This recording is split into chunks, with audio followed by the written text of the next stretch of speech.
Ever get that feeling like you stumbled on an idea and it just clicks? Yeah, don't worry. It's something that just makes sense. Uh-huh. Well, today we're going to do that with this idea of atomic habits. Okay. It's from a book by James Clear. Right. And you've had some really fascinating insights on this. Well, it's really about How these tiny little changes we make Yes. can really have a big impact. Exactly. So we're diving deep into that today. I love it. We're going to pull out those core principles. Yeah. The stuff you can actually use. Yes. And hopefully not make it feel like a textbook. No textbooks. No. What I think is so fascinating is how much power there is Okay. in these tiny little things. Right. Instead of trying to do these huge sweeping changes. Yeah. Like, Like the kind that... those resolutions that Mhm. you're like, I'm never going to be able to do that. Instead, we're just looking at these Small... tiny 1% improvements. Okay, so this idea of atomic habits, Atomic habits. just 1% better every day. How much of a difference can that really make? It's crazy. Is it really? 1% on any day Yeah. feels like nothing, right? Right. But think about this. Okay. If you get 1% better every single day for a year, Mm-hmm. you're not 365% better. You're actually 37 times better. Whoa, okay, hold on. Yeah. 37 times better. That's not a little bit better. That's like a whole different person. It's a whole different game. It really is. That's the power of compounding. Okay, compounding. Yes. It makes me think of like investing. Oh, yeah. You put away a little bit of money Regularly. every day, and then years later it's grown so much. It's like magic. Yeah, and that's That's the same principle here. Okay. It's like those little investments can add up. right. These little improvements add up over time. And the key you said was Consistency. consistency. It's all about making those small improvements Okay. every single day Yeah. rather than those huge leaps. So not the New Year's resolutions that we make and break. Exactly. Oh. It's about building a system Mm-hmm. of continuous improvement, Okay. brick by brick. And this leads to this idea of, Identity-based habits. yes, identity-based habits. It's so cool. Can you talk about that for a second? Yeah. Because I feel like it's really easy to get stuck on what you want to achieve. It's the natural thing. Like, no? I want to lose weight. Yeah. Or I want to finally learn guitar. Uh-huh. But how is it different when we think about who we want to be?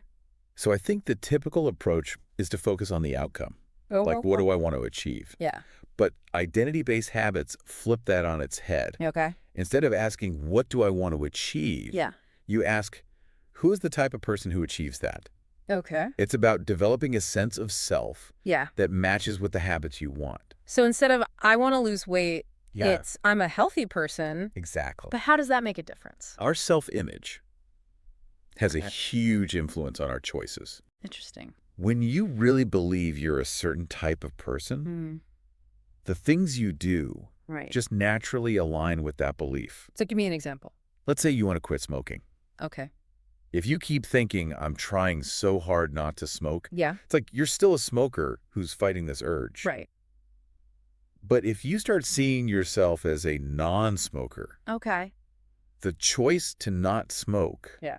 just feels natural. Like it's just who you are. Exactly. That makes sense. The identity drives the habits, Okay. not the other way around. So how do we actually build these identity-based habits? Well, What are some of the things? there are these 4 laws Okay. of behavior change 4 laws. that are really useful. And these are... These are like practical strategies Okay. for building good habits. Okay, so what's the first law? The first one is make it obvious. Make it obvious. Yeah. That seems so simple. I know it's basic, Yeah. but think about it. Okay. We do so much on autopilot. Wait. So many of our habits are unconscious. Mm-hmm. So making a habit obvious Right. is about creating visual cues Okay. in your environment. So like what kind of cues? Well, for example, Yeah. if you want exercise in the morning, Right? put your workout clothes out the night before, Okay. I like that. or arrange healthy snacks Okay. where you can see them. Right, in the front. Exactly. It's hidden in the back of the fridge. Yeah, if you can see it, Yeah. you're more likely to do it. Okay. And the opposite is true. For breaking bad habits. Exactly. So you got to make it invisible. Yeah, like if you're trying to eat less junk food, Mm-hmm. don't keep it in the house. Okay. Out of sight, out of mind. That makes a lot of sense. It's powerful. It really is. So the second law Okay. is make it attractive. Okay, so this one's got to be about, Motivation. yeah, like, Yeah, making the habit something you actually want to do. right. Because I'm only going to do it if I actually want to do it. Exactly. So how do we make it attractive? Well, our brains love pleasure, That they do. and they hate pain. Yeah. So to build a good habit, Mm-hmm. you got to make it appealing.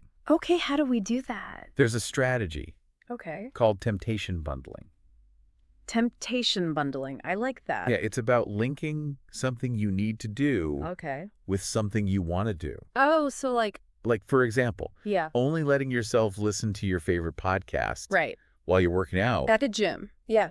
You're making exercise more attractive Yeah. by pairing it with something enjoyable. I like that. So what are some ways you could use this Let's see. in your own life? What about like someone's trying to learn a new language, Uh-huh. but they find the grammar drills really boring? Yeah. Maybe they could only watch their favorite TV show Oh, that's good. in that language. I love that. So they're kind of tricking themselves Exactly. into practicing. You're building in a reward. Okay. I like that a lot. So the third law Okay. is make it easy. Make it easy. Yeah. This one really resonates with me Yeah. because sometimes I just think about starting something new Yeah. and it just feels like so much effort It's overwhelming. and I don't even start.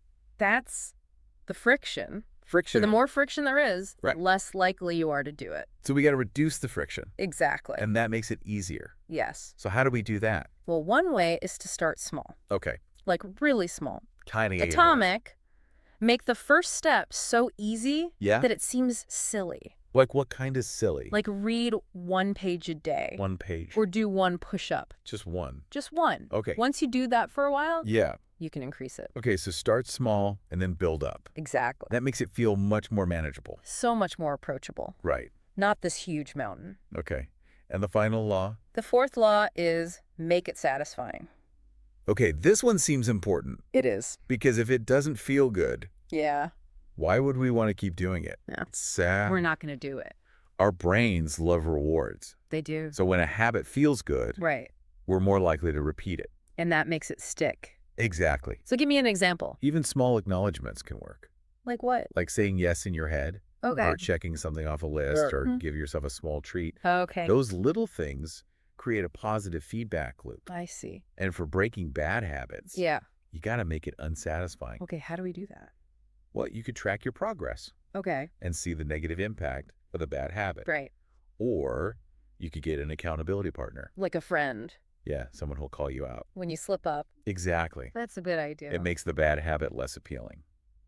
So we've talked about the 4 laws, Yes. but there's also this idea of habit stacking. Oh, yeah. Habit stacking is great. What is that? It's a way to build new habits Okay. by using your existing routines. The formula is after I do this existing habit, Right. I will do this new habit. So give me an example. Okay, after I brush my teeth, Right. I will meditate for 1 minute. Okay. Brushing your teeth is already a habit. Yeah, I do that every day So it becomes a trigger. for the new habit. Exactly. That's a really clever idea It makes it so much easier to Yeah. stick with the new habit. because you're not adding something totally new. Yeah. You're just kind of adding it on. You're piggybacking Piggybacking. I like that. onto something you already do. So we've talked about how to build habits, Uh-huh. but how do we stay consistent? Well, that's where the Goldilocks rule comes in. Okay, the Goldilocks rule. Yeah, it's about finding the right level of difficulty. Okay. If a habit is too hard, you'll get discouraged. Right, and probably give up. And if it's too easy, Yeah. you'll get bored. So it's got to be just right. Just right, Or like Goldilocks. I like that. Challenging enough to be engaging, Right. but not overwhelming. So it's about finding that sweet spot and then adjusting as you go. You got it. So you're always kind of pushing yourself. Yeah, you want to stay in that flow state Proceed. where you're challenged, Right. but not defeated. And there's this other rule, Yes, the never miss twice rule. that one's so important Why is that? because it acknowledges that we're not perfect. Right? We all slip up sometimes. We do. You might miss a workout Yeah. or skip your writing session. It happens. The key is to not let it happen 2 days in a row. Okay. Missing once is fine, Right? but missing twice starts a bad pattern. So it's like getting back on the horse Exactly. right away. Don't let it turn into a habit. Okay, so we've talked about building good habits. Yes. Now let's talk about breaking bad ones. Okay. We can use those same 4 laws. But in reverse. Okay, so the first one, make it obvious. It becomes make it invisible. Make it invisible. Yeah. Think about the triggers. The things that make you do the bad habit. Exactly. If you want to stop late night snacking, Yeah. don't keep snacks in the house. Okay, get rid of the temptation. Yeah, if you're trying to reduce phone time, Right. put your phone away. Out of sight, out of mind.